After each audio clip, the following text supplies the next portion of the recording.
1장 1절에서 3절입니다. 구약성경 요나서 1287페이지 1장 1절에서 3절입니다.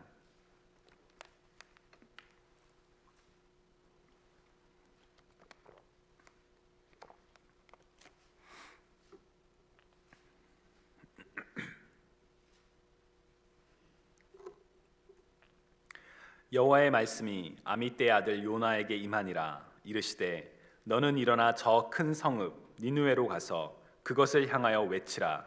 그 악독이 내 앞에 상달되었음이니라 하시니라. 그러나 요나가 여호와의 얼굴을 피하려고 일어나 다시스로 도망하려 하여 욥바로 내려갔더니 마침 다시스로 가는 배를 만난지라.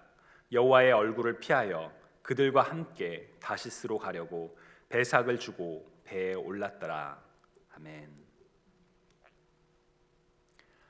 만약 누군가가 여러분에게 와서 당신은 우상 숭배자입니다 라고 말을 한다면 여러분은 어떻게 반응하시겠습니까? 만약 누군가가 저에게 와서 당신은 우상 숭배자입니다 라고 말을 한다면 저는 제가요? 아니 그런 무슨 말도 안 되는 이런 이야기를 하며 웃을 것 같습니다. 그러나 그 사람이 다시 한번 저에게 안 목사 당신은 우상 숭배자입니다 라고 이야기를 한다면 저 역시 진지하게 왜 제가 우상 숭배자가 아님을 이야기할 것 같습니다. 저는 날 때부터 모태신앙이었습니다. 그리고 지금까지 살아오는 동안 단 한 번도 제 의지로 교회를 떠난 적이 없습니다. 저는 전능하사 천지를 만드신 하나님 아버지를 믿으며 독생자 예수 그리스도께서 십자가에서 완성하신 그 구원의 은혜를 믿으며 그리고 지금도 보혜사 성령 하나님께서 함께하고 계신 것을 믿습니다. 그리고 제 직업이 바로 그 구원의 하나님을 이야기하는 목회자입니다 라고 이야기할 것 같습니다. 저의 지나간 삶과 저의 신앙의 고백과 그리고 제가 지금 하고 있는 모든 일들, 가능한 모든 근거를 다 대며 저는 결코 우상 숭배자가 아닙니다 라고 이야기할 것 같습니다. 왜냐하면 우상 숭배는 하나님께서 엄격하게 금하신 일이며 또한 그리스도인이라면 결코 해서는 안 되는 일이기 때문입니다.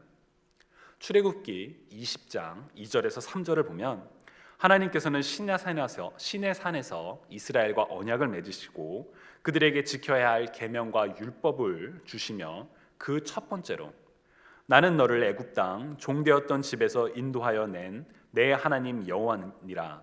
너는 나 외에는 다른 신들을 내게 두지 말라 라고 분명하게 말씀하셨습니다. 또한 이어지는 두 번째 계명에서도 너를 위하여 새긴 우상을 만들지 말고 또 위로 하늘에 있는 것이나 아래로 땅에 있는 것이나 땅 아래 물속에 있는 것에 어떤 형상도 만들지 말며 그것들에게 절하지 말며 그것들을 섬기지 말라. 나는 내 하나님 여호와는 질투하는 하나님인즉 나를 미워하는 자의 죄를 갚되 아버지로부터 아들에게도 3, 4대까지 이르게 하거니와 나를 사랑하고 내 계명을 지키는 자에게는 1000대까지 은혜를 베푸니라 라고 말씀하시면서 하나님의 사람들이 하나님이 아닌 다른 어떤 것, 곧 만들어진 우상에 눈을 빼앗기고 그것들을 숭배하는 것을 엄격하게 경고하셨습니다. 심지어 출애굽기 34장 14절에서는 너는 다른 신들에게 절하지 말라. 여호와는 질투라 이름하는 질투의 하나님이니라 라고 말씀하시기도 하셨죠.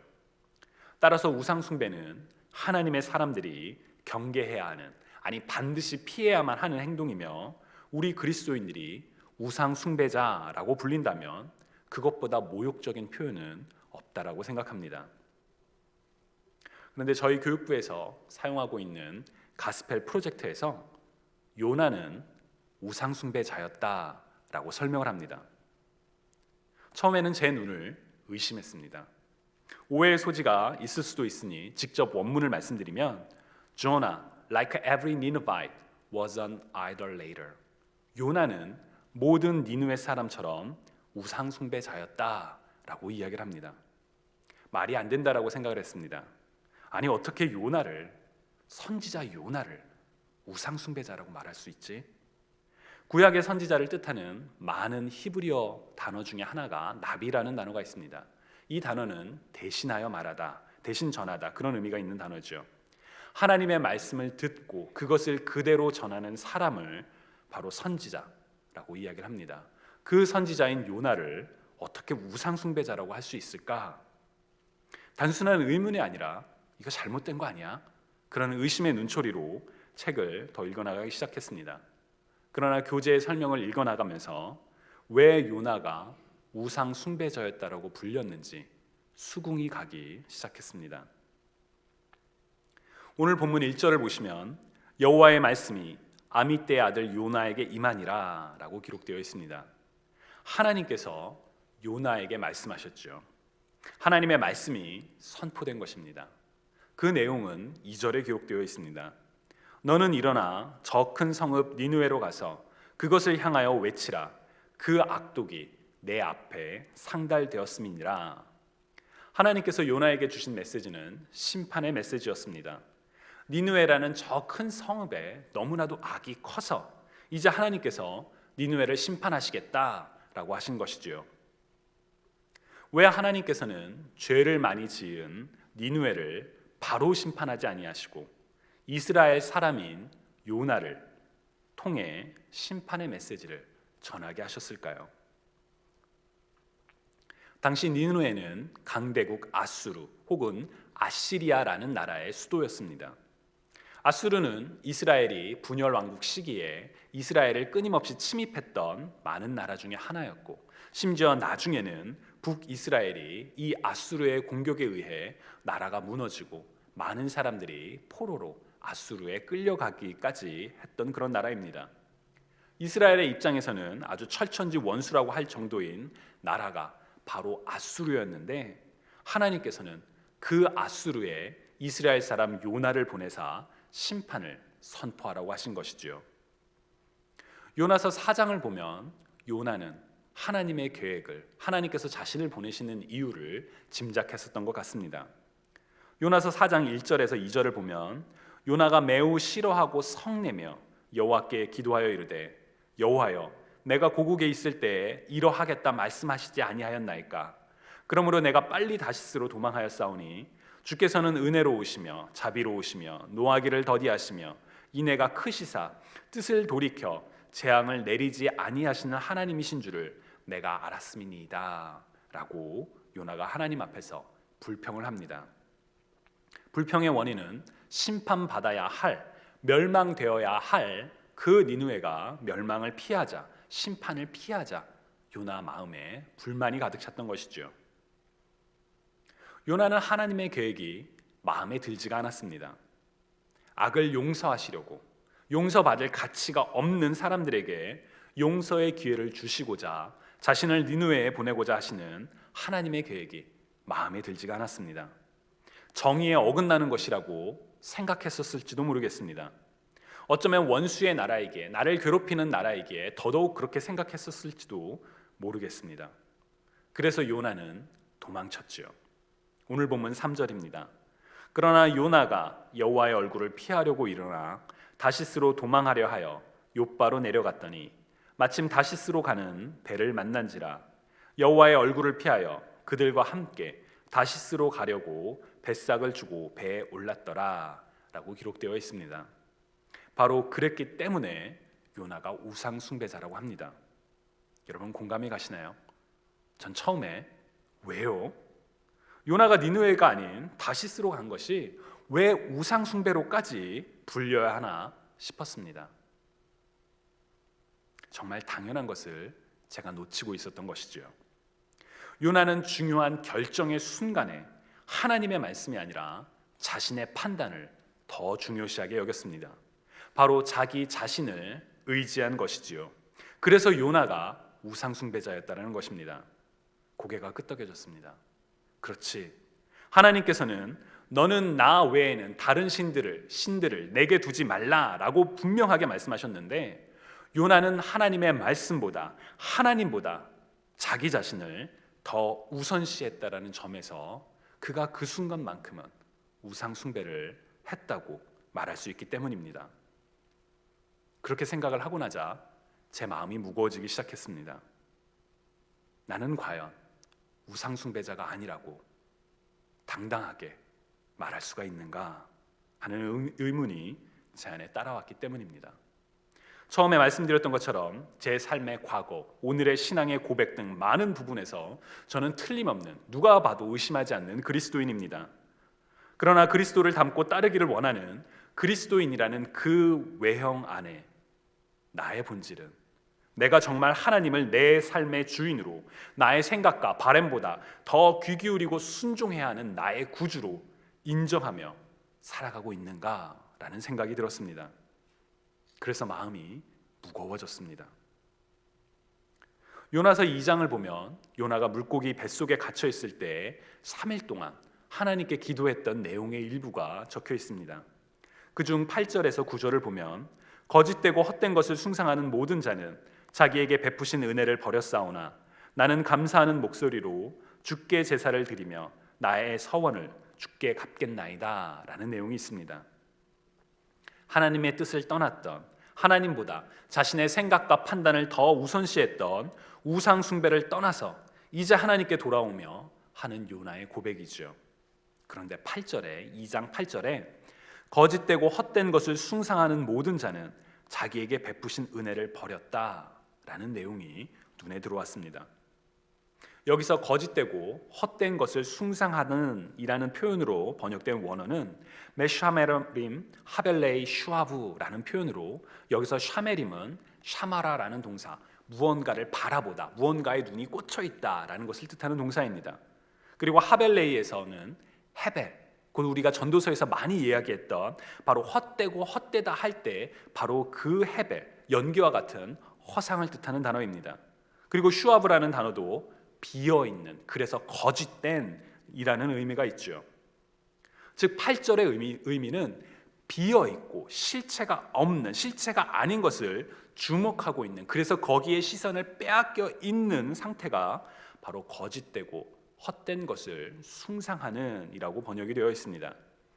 저는 참 의미를 잘 번역했다라고 생각합니다. 나는 겉으로는 우상 숭배를 하지 않아 라고 말을 할 수 있지만 내 안에는 하나님보다 나의 시선을 빼앗는, 나의 시선이 바라보고 있는, 주목하고 있는 무언가가 있다라고 한다면, 그리고 그것이 사실 헛된 것, 아무것도 아닌 그런 연기와 같은 허황된 것이라면 바로 그것이 우상이요, 또 나는 우상을 숭배하고 있는 것이기 때문입니다. 요나는 그렇게 거짓되고 헛된 것을 숭상하는 모든 자들은 자신들에게 베푸신 은혜를 버렸다라고 이야기를 합니다. 베푸신 은혜를 버렸다. 무슨 의미일까요? 사실 우리가 왜 우상 숭배를 하면 안 되나요? 왜 내가 하고 싶은 대로 하면 안 되나요? 라는 질문에 먼저 생각해 봐야 하는 내용이 바로 이 구절에 담겨 있습니다. 내 삶을 내 마음대로 하는 것이 뭐가 잘못된 것이냐라고 많은 사람들이 이야기를 합니다. 한 번뿐인 인생, 하고 싶은 것, 즐기며 살아라 라는 모토까지 세상에는 있을 정도지요. 그러나 하나님께서 우리에게 주신 은혜를 생각한다면 우리는 우리의 인생이 우리의 것이라고 말할 수가 없습니다. 여러분, 누가 우리에게 생명을 주셨습니까? 우리가 어떻게 세상 가운데 존재하게 되었습니까? 우리가 살고 있는 이 세상을 누가 만드셨습니까? 죄로 인해 하나님과의 깨어진 관계에도 불구하고 우리가 다시금 하나님의 은혜를, 구원을 바라볼 수 있게 된 것이 누구로 인함입니까? 지금 나의 삶 속에 나의 위로자여, 나의 중보자가 되신 이가 누구이십니까? 하나님께서 우리에게 베푸셨던 은혜, 지금도 베푸시고 있는 은혜, 그리고 앞으로도 부어주실 은혜를 생각한다면 우리는 결코 하나님 앞에서 하나님, 내 인생은 나의 것입니다 라고 주장할 수가 없습니다. 결국 우상 숭배는 하나님의 은혜를 저버릴 때, 혹은 하나님의 은혜를 잃어버렸을 때, 생각하지 않을 때 나타나는 삶의 모습인 것이지요. 주님이 사랑하시는 여러분, 주님의 은혜 안에 거하고 계신지요? 주님의 은혜로 말미암아 오늘 하루를 감사하며 살아가고 계시는지요?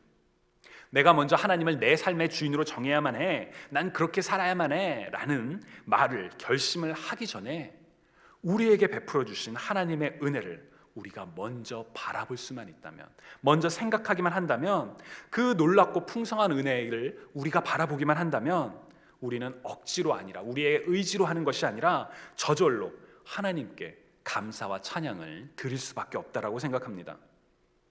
우리 하나님 너무 좋으신 분이거든요. 감사하지 않고서는, 찬양하지 않고서는 마치 하늘을 두루마리 삼고 바다를 먹물로 삼아도 하나님의 사랑을 다 기록할 수 없는 것처럼 찬양이 저절로 나올 수밖에 없습니다. 그래서 우리가 우상 숭배를 극복하는 첫 시작은 바로 하나님이 누구이신지를 아는 것, 그리고 하나님의 은혜를 바라보는 데서부터 시작합니다. 주님을 사랑하시는 여러분, 우리 함께 하나님의 은혜를, 우리를 향한 하나님의 사랑을 같이 바라보면 좋겠습니다. 사실 요나서와 관련해서는 우리가 지난 4월 달에 3번에 걸쳐서 여러분들과 함께 말씀을 나눴던 적이 있습니다. 요나서의 주인공은 요나가 아니고, 요나를 삼켰던 물고기도 아니고, 악하지만 나중에 결국 회개하며 돌아왔던 니느웨 사람들도 아니고 바로 하나님이시라는 사실, 여러분 기억하시나요? 요나가 돌아오기를, 니느웨 백성들이 죄의 길에서 떠나 하나님께 돌아오기를 기다리셨던 하나님, 하나님의 품을 떠나 악한 길을 걸었던 백성들이 하나님께로 돌아왔을 때 마음을 돌이키셨던 하나님, 그리고 몇 번의 사인에도 불구하고 여전히 하나님의 사랑을 깨닫지 못했던 요나를 품어주셨던 하나님, 바로 이 놀라운 하나님의 구원과 용서가 요나서의 핵심이라고 이야기를 했었죠. 우리가 요나서를 읽을 때마다 바로 이 하나님의 사랑을 바라보며 나라는 우상 숭배의 길을 떠나서 하나님께로 돌아오는 저와 여러분이 되기를 간절히 소망합니다. 끝으로 우리가 요나서를 읽을 때마다 하나님의 구원을 더 선명하게 바라보는, 우리가 기억해야 하는 중요한 한 가지 사실이 있습니다. 요나는 하나님의 메시지를 전하는 메신저였습니다.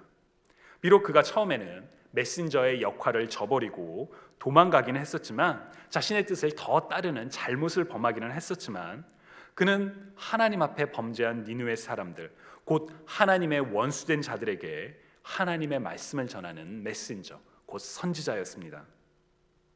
우리도 하나님 보시기에는 사실 니느웨 사람들과 별로 다를 바가 없었습니다. 우리는 우리가 원하는 대로 하나님의 말씀을 기억하지 않고 제멋대로 살아가는 죄인, 죽을 수밖에 없는 죄인이었으며, 거룩하신 하나님 앞에서 하나님께 나아갈 수 없는 그런 대적이요 원수였습니다. 그런 우리를 하나님께서는 또 한 명의, 아니 가장 위대한 메신저를 우리에게 보내주셨죠. 그분은 하나님의 뜻을, 하나님의 율법을, 하나님의 구원을 완성하시기 위해서 겸손히 이 땅에 오신 분이십니다. 사람의 모습으로 오셨지요. 예수님의 겸손은 바로 자신의 생명을 드리는 것이었습니다.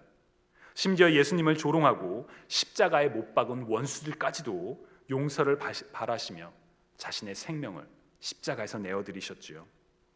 요나는 하나님의 말씀을 거역하고 도망가다가 물고기의 뱃속에서 3일을 보냈습니다. 요나에게 3일은 죽음과 같은 시간이었지만, 그곳에서 요나는 하나님께 회개하고 하나님의 사람으로 다시 돌아올 수가 있었습니다. 죄가 없으셨던 예수님께서도 3일 동안 죽음에 처하셨었지요. 그러나 예수님의 3일은 육체의 죽음을 이기는 것, 곧 죄의 삭신 죽음을 극복하는 영원한 부활을 위한 시간이었습니다. 예수님은 부활하셨고, 예수님의 죽음과 부활은 모든 믿는 자들에게 하나님의 놀라운 구원의 약속이 이루어졌음을, 완성되었음을 보여주는 강력한 증표였습니다. 예수님께서는 그래서 표적을 구하는 자들에게 요나의 표적밖에는 너희에게 보일 표적이 없도다 라고 말씀하셨지요. 그것은 요나가 3일 만에 물고기 뱃속에서 돌아온 것이 아니라 바로 예수님께서 3일 만에 부활하실 것을 이야기하는 것이었습니다. 그리고 바로 예수 그리스도의 죽음과 부활로 말미암아 우리는 더 이상 죄의 노예가 아니요 예수 그리스도를 믿는 자들의 축복, 곧 하나님의 자녀가 되는 그런 축복을 누리게 되었습니다. 하나님께서는 우리에게 주신 가장 놀라운 은혜와 자비 중에 하나가, 바로 그 핵심이 바로 예수 그리스도를 통한 구원입니다. 그래서 요나서의 이야기는 요나로 끝나는 것이 아니라 바로 예수 그리스도를 바라볼 수 있도록 우리의 시선을 인도하지요. 이 구원의 은혜를 누리시며 감사하고 기뻐하는 가운데 하나님께로 나아가는 저와 여러분이 되시기를, 우리 모두가 되기를 주님의 이름으로 간절히 축원합니다. 여러분, 이 시간 우리 함께 기도드리실 때 하나님, 우리 삶에 보여주신 하나님의 그 은혜를, 구원을, 사랑을 우리가 감사합니다. 하나님이 내 삶의 주인이십니다. 그런 고백의 기도를 이 시간 함께 기도드리시겠습니다.